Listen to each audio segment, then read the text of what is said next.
Kismet is an app that lets you meet new people in the real world. Go into a room of 200 people or a conference full of 1,000 people or a ballpark full of 40,000 people. We'll tell you exactly who you should be meeting and why. We also add a layer of social pressure and social proof to the interaction so that people are less inclined to act like they ordinarily would if the conversation started online, and more like they would tend to do if they were introduced by a mutual friend or beginning a conversation in person, which tends to have a lot more social etiquette involved than if you meet somebody online. Some of the challenges I faced as a woman entrepreneur, going into any kind of funding situation, when you're walking into VCs or angels, it tends to be a fairly male crowd. That's a little intimidating when you're coming in. I'm a first-time entrepreneur. I'm fairly early in my career, and it's a big learning curve to get used to. One of the great things though is just to keep trying, to keep pitching, keep believing in yourself and your idea. And eventually you're going to find that sympathetic ear. You're also going to run into some female partners who remind you that yes, there are other women who are successful in this industry.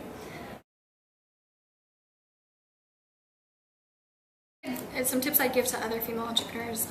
Number one, go for what you want. Don't let anybody tell you that it's not going to work or you don't deserve to be doing this. I mean, push for what you want, stand up for yourself, stand up for your business, and just say, this is what I want, this is what I need, here's what I need to make it a success, and go for it. And other things, if you need help, don't be afraid to ask for it. It's not a sign of weakness. There are a lot of startups out there that go through incubator programs. We went through one.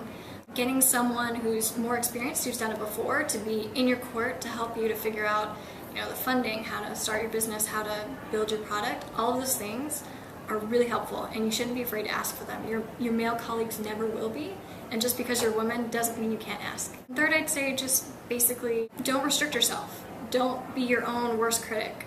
Go out there. If you are an engineer and you know this amazing piece of technology, push yourself. Do something innovative. Don't restrict yourself to what people tell you, oh, you should be in this industry because you're female. Just go for what you know, do your best, and it'll work.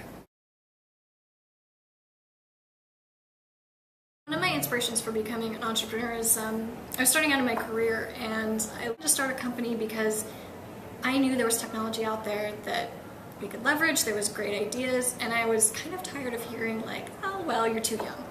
That's not a great excuse. I mean, Mark Zuckerberg was in college when he started Facebook, and look at how successful he is. I'm actually inspired to found Kismet because I'm a perfect use case for this. I moved to a new city after college. I didn't have a big circle of friends. Pretty soon after that, I started a business. I need to meet business people. I need to meet new friends. I have a lot of activities that I want to do, and I want to meet people to go out and do those things. And there just weren't any apps or services that really met my needs. You have to break them up piecemeal. You have to go here to find business, here to find social, and unfortunately, a lot of the social situations just weren't comfortable for me. So I said, you know what? Let's start this company. Let's build a product that actually addresses the real problem that people have and solve that problem instead of solving parts of the